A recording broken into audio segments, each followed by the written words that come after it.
Here's an experiment for you. Take passionate experts in human resource technology. Invite cross-industry experts from inside and outside HR. Mix in what's happening in people analytics today. Give them the technology to connect. Hit record. Pour their discussions into a beaker. Mix thoroughly. And voila, you get the HR Data Labs podcast, where we explore the impact of data and analytics to your business. We may get passionate and even irreverent, but count on each episode challenging and enhancing your understanding of the way people data can be used to solve real-world problems. Now, here's your host, David Turetsky. Hello and welcome to the HR Data Labs podcast. I'm your host, David Turetsky, alongside my trusted co-host, friend, colleague from Salary.com, Dwight Brown. Dwight, how are you? David, I'm good. I finally remembered to put my mic right up to my mouth this time, which I almost never do on any It's of these. very effective in hearing you, yes. So it's a good day today. I'm knocking it out of the park already. And we are going to have fun today because we have with us our friend. Some call him Simple, but I don't. His name is Sean Luitjens. Sean, how are you? I'm good. I'm already feeling a little concerned. I don't have one of these professional mics like you guys. I'm feeling out of my depth. When you spend enough time behind a microphone, certainly not in front of one, but behind one, you realize that it makes you sound better. So, and actually the things that come out of your mouth sound better too. I think I'm behind a microphone helping that, but we'll go from there. Well, my mom always said I had a face for radio. So, and people have heard me say that a million times. So there you go. And Sean, you have a face for video, they say. Oh, I don't even know what to do with that. Well, why don't you tell us, Sean, a little bit about your background, a little bit where you are today? How about that? Sure. So currently at Visier as the general manager of the Total Rewards, business over there that we're launching. And before that, going way back to the last millennium, I've been around talent acquisition and comp and ben. So, and for the most part around comp and ben. And I think, like you, weirdly enough, we dig it. And how we can help organizations kind of learn and get better in that space. So won't go through the whole company. People can find Luitjens on LinkedIn pretty easy, or it's kind of natural selection. And for those of you who have never heard of him before, I don't know where you've been, but Sean, you've been in, I've known about you for forever, especially from your Mercer days and probably even before that. But it's good to have you on the show again. No, it's great. It's always fun talking with you. Until we say, hey, Sean, what's one fun thing that no one knows about you? I don't know that it's a fun thing. I'm a huge soccer fan, actually, which I like to call football, as the real folks do over in the other country. So I'm a big Arsenal fan. And so gone through when they were good to bad, and now we're reasonably good again. And I have this weird goal of trying to make it to all 20 pitches in the Premier League one year, which if you are a football or soccer fan, 3 go up and 3 go down every year. So it's a little bit of a moving target. Yep. So when I'm over, I try to catch matches all over the place. Does that include Wrexham, or are they not in the Premier League? Wrexham is not in the Premier League. They're several down. Well, but I do have. If you think a couple leagues down, I have clubs that I've been to several times. So, like Queens Park Rangers, which I'm sure most Americans haven't heard of, I've probably been to, I don't know, 20, 30 times. Having lived in London, I will tell you, I went to Wembley to see a game, and a match. It was just amazing. Yeah, it's really cool. And Queens Park, like the stadium, if you want to talk, in the U.S., they talk about these old stadiums, built in 1888. Right. Still there. Still concerning when you walk underneath it. So don't walk up. Well, you have to walk underneath it to get into the stadium, right? You do. Yeah. So Sean, today we're going to have a little bit of fun because what we're going to be talking about today is, didn't they teach us to share in kindergarten?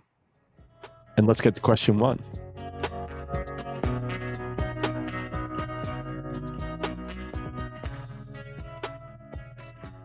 So the question is, why can't we just get along? We have a lot of data in HR. We don't really share analytics across HR, let alone the entire business. And when you and I were talking about this, what did you mean when you were saying just get along around analytics? Pace of change in the world of business is fast, and that drives incredible complexity for the world of human resources. Welcome to the HR Data Lab's Brown Bag Lunch, a series of conversations with experts inside and outside the world of human resources on how to innovate, measure, and evolve our practices. Our goal is to help provide you with practical examples of how HR has to change and to meet in this complex business environment. Every week, we'll talk to new and different voices on all aspects of human resources. And guess what? You get to chat with us live. Live? Live. So they can answer questions or they can ask us questions. They can ask, they can answer, whatever they want. They get to talk with us live. That's awesome. Sometimes we geek out on the data and technology that underlie the processes that drive the world of HR. But the conversations are always insightful and fun. So please enjoy the HR Data Lab's Brown Bag Lunch. I think some of it comes from I'm going to throw out an acronym so I sound like I know what I'm doing, but they're OKRs. Oh yeah, OKRs. So if you think about talent acquisition, right? So recruiters are really measured a lot of times on two things, and they're measured on time to fill and number of recs filled.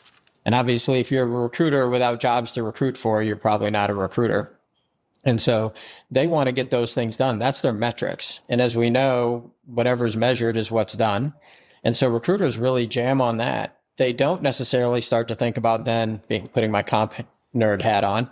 Compensation people theoretically want to get people paid appropriately for whatever the goal is in the business. And so there's a linkage right there where they're trying to drop somebody in to fill it as shortly as they can. They don't really care. They're not measured. Do they stay over the long haul? Right. In fact, at some level, you could argue, I actually need turnover. If the company's not growing, I need to have some type of turnover. Otherwise, I'm not recruiting for positions. And that's just one example of where, you kind of have that disconnect between businesses, and you could go to comp and then you could go to things like business objectives, when we look at it. Well, we've always been very insular, and we've always thought that we were the only ones who understood these things.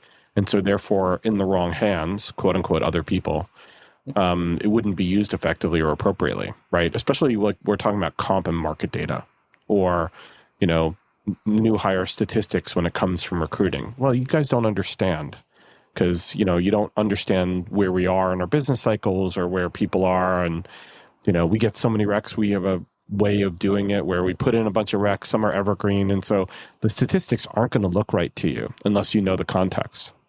We see that all the time, and it's not just in HR. I mean, people get territorial about their data for the exact reason you just said, that you can't have the data because you don't know the context. You wouldn't know what you want to do with the data, which just perpetuates this lack of sharing. There's a couple interesting things that are there. I think, I know, David, you've talked about a lot of time, the human and human resources, or, a lot of times we say, businesses don't hire people, people hire people. Exactly. Type of things, businesses don't sell products, people buy products, right. It's that type of thing. And I think there's this dichotomy of what information do I give them right on one end, right? Because they're not going to understand this. And there's some validity to that because hiring managers, of course, generally aren't hired. Not hiring managers, line managers aren't hired to be, compensation professionals. They have a day job that they're theoretically really good at. And so what information do I give them? That's in context. So if I give them too much information, they don't know what to do with it. But if I don't give them enough information, you're not trusting it. And so how do you roll that all up to give them really good context to make a decision? And just since mentioned, comp planning is one of my favorite examples because you do it once or twice a year. So how good is a line manager going to be at something once or twice a year? I do things every week that I suck at. So how can someone really be good at something once or twice a year? I mean, and you can't even train them for that. There's no way to make them, especially if it's a once or twice a year thing, there's no way to make them an expert in it. But especially around where pay transparency is taking things, we have to at least open their eyes a little bit to what this could be for them and not make it an everyday thing, but at least make it a resource for them that they can check in on or they can look at every once in a while. But it needs to be done with training and maturity. Yeah, and the training, I think the why sometimes, because I think the how gets pushed at them. You need to do this for this reason. You need to do, your merit cycle because it's the right thing to do. Theoretically, I'm kind of, maybe it's a, rainbows and unicorns view, but typically the line managers are, have some smarts to them. So if you can explain to them why we're trying to do this to pay equitably and do things with a little bit of education, then I think the how becomes a much simpler piece because they're like, oh, now I get why. Now let me dig in and figure out the how. And I'm convinced that if you give them some context and just a little bit of workflow, they'll be able to figure that out because they're inherently smart, hopefully. Well, a lot of times managers don't get that business problem. They have to really understand that business problem, though. And to the extent of maturity, I think we've both dealt with a lot of situations where managers have acted without having that level of maturity yet. And I'm not saying this for all managers. I know most managers do the right things for the right reasons. But in the world of HR, especially when it comes to increases and things, it becomes a very an emotional topic, not just for them, but their employees. So what can we do to make them better? It's not going to be training. It's not going to be, it's not even that number of bats they get to use the data or to be a part of it. Well, I think we've talked in the past, I mean, we've batted around this. Do people, what percentage of people, which after we spoke last time, I thought I'd throw this at you, what percentage of people, because I said, I think most people want to be fair payers at the end of the day. So now I'm going to put you on the spot and be like, well, what percentage of people do you think really, truly would be fair payers if there weren't the bounds put in place? And what people would be like, no, I just want to be a bad payer. I don't think it's about being a bad payer. I think it's about giving employees what they want in order to be more popular or to be happier. So we put guidelines in place to constrain. We give them market data to show and to demonstrate what happens outside our boundaries. But they run their business, and they also, because they deal with employees every day, they've got to be, good boss, bad boss on a shoulder, right? And I don't think anybody wants to be bad. I don't think anybody wants to be their best friend. I mean, I'm sure many managers would rather be best friends with their employees, but it's just not appropriate. And so they've got to do the right thing for the company as well as the employee. And that takes a balance. And if you ask me what percentage can be balanced, I'll tell you it's a normal distribution. You're going to have tails on both sides. You're going to have people who are really bad at it. And then you're going to have people who are really by the book. I'm going to do it by the book. And I'm going to, only give the right distribution the way the company tells me to. No, I think that's fair. I think actually it's interesting because you say people, as I mentioned, people hire people, but then you take it one step further, people work with people. And I think there's a little bit of a disconnect sometimes with compensation, sending down the compensation planning merit matrix out of the ivory tower that is compensation, not understanding that humans have to deliver that message. And, it's interesting when you get down to the bottom end of that merit matrix, mathematically, you're like, I'm going to give that person 0.5%. But when you actually have to deliver a message, that 0.5% of a small number is, not even a Netflix fee for the month. Right. Like that becomes difficult. And how, as a human, do you now relay that to a human? And sometimes I think, that's the disparate piece of comp. But I think comp sends that down and it's just on performance. And this is the piece where can you tie all the data together to talk about performance holistically and for pay equity? Same job for the same work. How do you start to put that in place so there's some defense to that when you actually give scores? I think that'll help managers too. If you can pull in business data from other places, you can be like, well, these are some of the metrics. The problem is you just highlighted a couple of things that are comp focused that managers have no idea about, like a merit matrix. It's magic to them. Comp ratio, they don't give a crap, right? Mm-hmm. Explaining comp ratio to somebody means you have to abstract out a few layers. You have to go back to market pricing and job descriptions. And they go, oh, the job descriptions are all crap. How'd you match the jobs? Where are the sources? Are they from our direct competitors? Blah, blah, blah. Mm-hmm. And then, you have to, so they have to buy all that to get to comp ratio. And then you have to look at the different zones and say, well, there's only 3 zones or there are 5 zones. And okay, well, people are under min. What are you going to do about them? Are you going to allow me to give an adjustment to minimum? And people who are over the max, who are giving lump sums. So you're abstracting when you talk about merit matrix, you're now abstracting rules, guidelines, philosophy, paying at market, blah, blah, blah, all that other stuff. So to buy into even that merit matrix, and even to get them to understand the guidelines that they're using, why am I using, 3 to 7% for one group at one performance rating, and then 5 to 9% for another, and then 0 for another? I want to give everybody something. I want to peanut butter this, and you're not allowing me to. Let me run my business. Like what you hear so far? Make sure you never miss a show by clicking subscribe. This podcast is made possible by Salary.com. Now, back to the show. So there's a lot in there that we in comp, especially in HR, as a manager as well, I find it that sometimes we're trying to build dogma into our process in order to do the right things, but yet we're not arming those people, like I was mentioning before, we're not arming them with the right information and insight to make the best job description.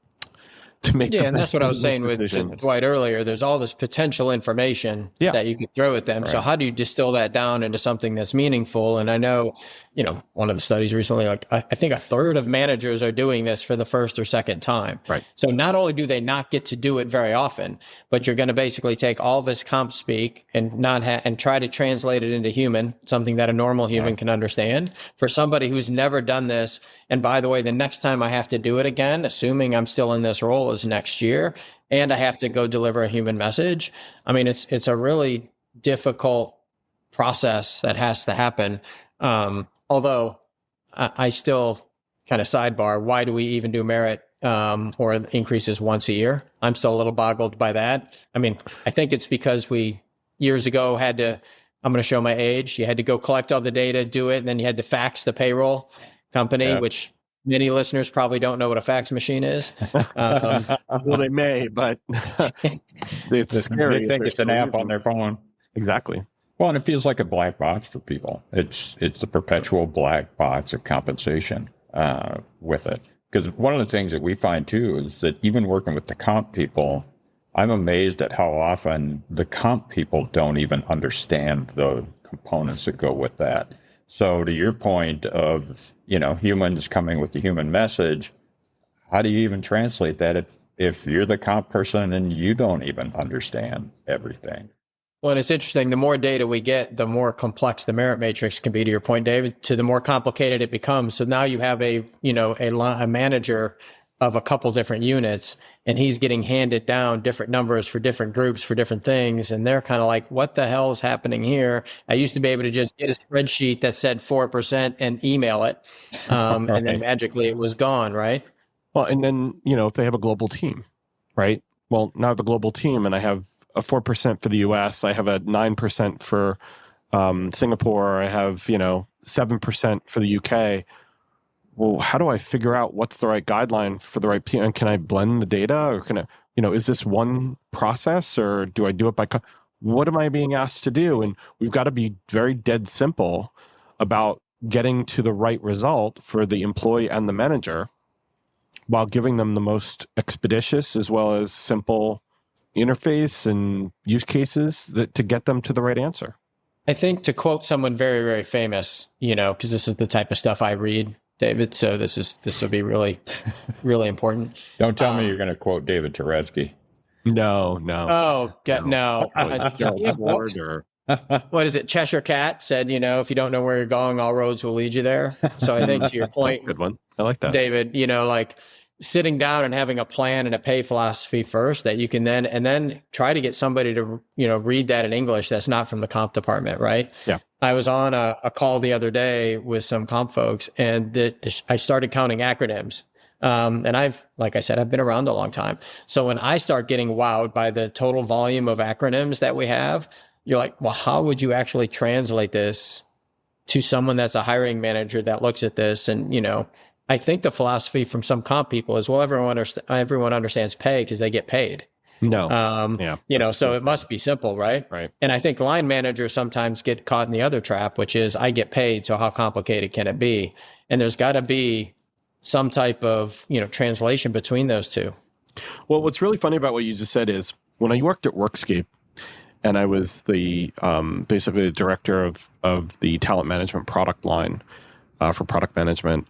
And we got a new leader of our group, and they said, can't we just put this stuff in a box and just say everybody gets the same rules? Everybody, we'll just start out and it'll be this. And I said, I've read about, I don't know, maybe 1,000 client plans for things that they do. And it goes beyond the name of the plan. It goes into what the rules are and who's eligible for it and what prorations are used and all that stuff. And I said, at the end of the day, it's not just about the fact that there's just a bonus plan or not a bonus plan. But there's a bonus plan. They may have a merit increase. They may have different hierarchies for the different pay elements. And when you try and figure out, is compensation simple and can we abstract commonalities across companies? And the answer is no. You can try, but what you'll find is that everybody does things differently culturally. But even within a company, you're going to have salespeople, they're paid differently. You're going to have executives, they're paid differently. You're going to have non-exempts versus exempts paid differently. And so it's not even just about the company itself, but also the constituent pieces of the company. And how do you keep that simple for a manager who's making decisions across that? It's tough. So I do think, to your point, that people are trying to say, how do you make this easy? And the answer is, it's not easy because the business problem's not easy. Yeah, I mean, it's what makes some of us probably stay around comp and ben a really, really long time, right? Yeah. At a high level, you're like, the problem's simple. We're going to pay the right people the right way at the right time. Done. Oh, yeah. Right. Problem. Exactly. Now Hit you that start easy digging button. into it. Now you start digging into it, right? And all of a sudden it becomes highly complex really fast. And, even, you go down the benefits trap hole and you want to start doing valuation or LTIP value. Like it can be insanely complex. And we actually take some honor in that in comp and ben on how complex and how smart some people can be about doing it. And then you somehow have to realize you have to deliver that message back up to 30,000 feet for somebody who actually, I don't know if this will get edited, David, but doesn't give a shit about comp and ben. They just want to actually get through the process of paying people the right way and get through and not have employees angry at them so they can go hit their actual metrics that they're actually measured on in their business as a manager. Mm-hmm. And exactly. And that's the problem, is that getting on with everything else, it starts with making sure your employees are happy. And they're not going to be happy unless you give that focus and understanding to, are they being paid fairly and correctly? And, that's not easy. So, but that's where I think, back to, can they share? I do think the communication aside, can you add more data in so that you can basically defend why people are getting paid what? And, there's always going to be those amorphous things, client satisfaction and other weird things, or, you don't want to make it so competitive. That's the interesting thing about merit matrix. It's not forced ranking, but it is, if you want to use it, right? It can create a competitive, area, because obviously if someone gives all fives to all their employees, the merit matrix doesn't really work the same way. Well, actually it does. You know how it does? Because the fives get all the money and nobody else gets money, right? And so what did I say to a client the other day? If everybody is a five, then nobody's a five. Yeah. Or if everybody's a five, everybody's Right. really a three, So, Yeah. so you have to balance it. But even to that point, though, it is forced, because on the performance rating scale, to what you're going with this, is that's a separate activity that's supposed to encourage performance. But unfortunately, it becomes a means to an end for pay, Right. and loses its ability to influence the right things or the right behaviors. And so that we get back to the merit matrix and we go, well, then we look at our fives and we go, well, five is only getting between a 0 and a 5% increase when our merit budget's 5%. What the hell are we doing? And the answer is, you're giving a lot of ones, twos, threes, nothing, because you're giving your fours and fives everything. It's interesting. I think that's the human piece of it too. Everyone wants to, give everyone a be nice. I think it's the same thing. I don't know how many clients you talk to, David, who say, I want to pay above median or above the average or above G50, whatever they want to phrase it. And I'm not the brightest guy, definitely not the brightest guy on this call, but not everyone can pay over the midpoint. I'm guessing about half. And so how do you actually most people want to do that and they can't. And that's the same thing with performance, because everyone can't be a 5 because you can't create the dispersion to actually keep the talent you want. And I think sometimes you tell people, well, if you don't do that, you're going to create this people strategy that says, I want to get rid of, like for me, when someone says they're all 5s, there's no differentiation. So at that point, your people strategy boiled down is, I'd like to get rid of the good players and keep the bad players. Yeah. If you don't do that, right? And they're like, well, no, that's not what I want to do. I'm like, well, inherently, you're going to do that because they're going to fall behind market. They just don't boil it down that way. It's the intersection of the science of comp with the art of being a manager. And that intersection can be a really dangerous intersection. And it's tough. It's tough to navigate. Well, I was going to go to the extent of saying, I agree with everything Sean said, except for the fact that we're talking about, in this case, just base pay. In the case of variable pay, I deal with a lot of companies that say, I'm going to pay at midpoint, or sorry, at the median, apologize, at the median for base pay, but I'm going to pay 75th percentile for performance on variable pay or total cash compensation, because if we achieve our numbers, then we pay out on variable pay. And our numbers are targeted at the 75th percentile. And so if we perform, that person gets paid, more than the gap between base pay at 50th and total cash comp at 75th. Hey, are you listening to this and thinking to yourself, man, I wish I could talk to David about this? Well, you're in luck. We have a special offer for listeners of the HR Data Labs podcast. A free half-hour call with me about any of the topics we cover on the podcast or whatever is on your mind. Go to salary.com/HRDL consulting to schedule your free 30-minute call today. Sean, what will be some of the biggest hurdles that organizations are going to have? And I think we've already talked through this a little bit, but what do you think some of the biggest hurdles that our listeners are going to face when they're trying to add in this other data and make this or break down these walls within their company? Yeah, so I think it's, like you said, we've spoken about it. I think it's the ability to add in additional relevant data, because we have access to all that data and ways to concatenate all that data together. Put that in some type of format that we can be smarter about the way that we, spend money in compensation and benefits.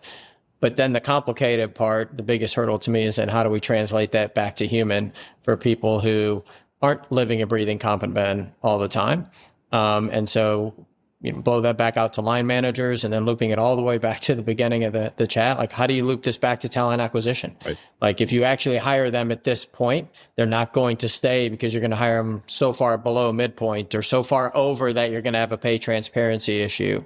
Like, there's a lot of that data, but I think the biggest hurdle is the tools are out there to kind of aggregate this data, but what do you show and how do you communicate it and how do you deal with change management are really hard questions. But there are hard questions that other groups have faced. I think we talked about this a little bit before.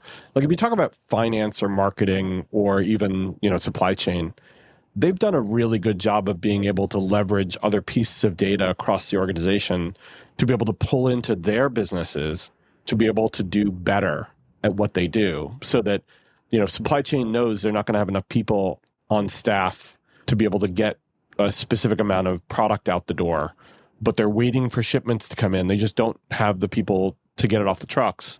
Then they know they're going to have to change their forecast. They know they're going to have to do something differently. In the same way, HR really needs to set the context for being able to leverage all this other data so that when they give it out, it's not just oh, by the way, here, I'm going to throw it over the wall to you. And I think the core difference for me is finance, or if you're talking supply chain for line managers, they see it day in and day out. And we talked about that on being able to, something that's a once or twice a year thing. The why is real. I mean, let's be honest. Most people go to work to get paid. They may love what they do and everything else, but generally they go to work to get paid. So it's not a trivial subject that you're asking someone to be an expert on and understand the why and communicate that. So I think, the data and pulling in all the right data and fundamentally it through, that's where I think you could share and get along as from the beginning, those expertise and how you do that. And then you call it in, Salesforce dashboards, supply chain dashboards, those get boiled up from who knows how many trillion rows of data into something meaningful. But how do you then translate that to something that's as personal as pay? to a human that also has the right context. I think that's the biggest hurdle. Like the tools are there. There's a lot to be learned from the other groups. I think that's a really good point.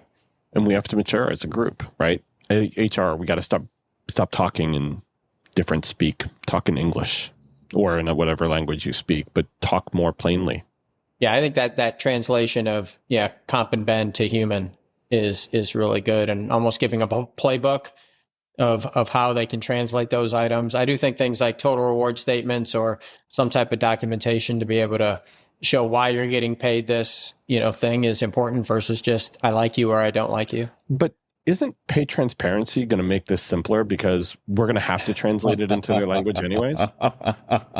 Dude, you said it was 30 minutes. How long are we going to go? That's like setting it up. Exactly. I'm going to grab a beer and pull up a chair here on this one. Yeah. This right, one. Wait. Before you answer that, then, let me just leave that as food for thought for everyone. And we'll say, thank you, Sean. It was a wonderful conversation today. And we'll leave it at that. And then we're going to invite you back to talk about that.